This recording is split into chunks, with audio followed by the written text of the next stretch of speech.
Hello. I bring to you today the third installment of this cube form drawing activity. This is the last major art lesson and activity that we will be doing this year. Before I begin this final video demonstration, I want to mention a couple of things. I need you to go into the Google Class and look at the missing art assignments that you have. It's important that you know that I do look at those things and I grade them. The work that you do or don't do determines whether you are satisfactory or unsatisfactory in art this fourth quarter of the year. So I need you to be involved and give it your best shot and turn in what you can. Try not to have any missing assignments. Okay, in this video, what I'm going to be doing is I'm going to be taking this third cube and turning it into something. Previously, I showed you how to draw these basic cube forms, and then I showed you a couple of techniques on how to shade them to make them look even more three-dimensional. We talked about things like a light source, which is the direction and location of where the light is coming from. We talked about shadows and cast shadows. We talked about parallel lines. And we also touched on how the art elements are involved in a simple drawing like these cubes. Line is used to create shape. Shapes are combined together to create form. Value is created through shading. Texture is created through using different shading techniques to make the surface of the cube either look smooth or rough.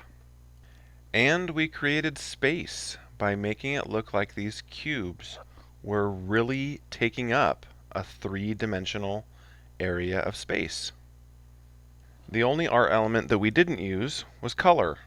So even in a simple drawing like this, we used 6 of the 7 art elements: line, shape, form, value, texture, and space.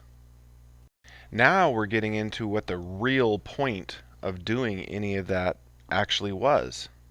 Learning how to draw basic forms well, like cubes and cones and cylinders and pyramids, help you to create art that you want to create better. So often, basic forms like this cube acts sort of like the underlying skeleton of a drawing.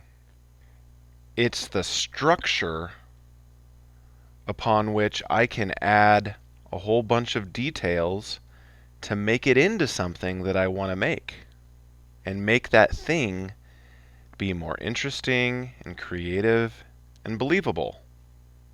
Without knowing how to draw and shade a cube, my robot right here might not be as fun to look at, might not be as interesting or as detailed, or look like it is actually taking up real space and real area. I could turn this cube into any number of things. I could turn it into a drawing of a TV, or a stack of books, or a cake, or a present, or a building. The list goes on and on. And that's what I want you to do with your third cube on your drawing. I want you to come up with something from your imagination that you can turn that cube into. Add other shapes and forms to it.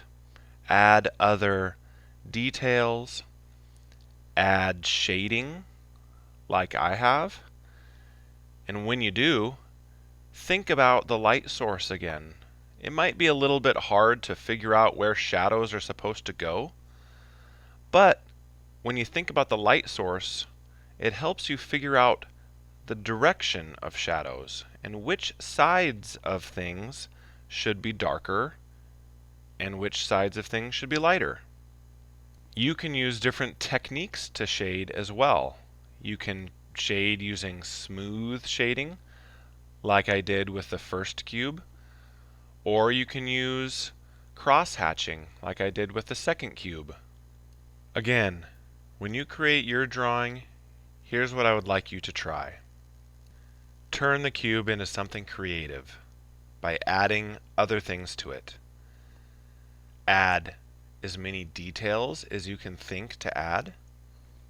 Add shading and shadows by thinking about the light source and where the light is coming from.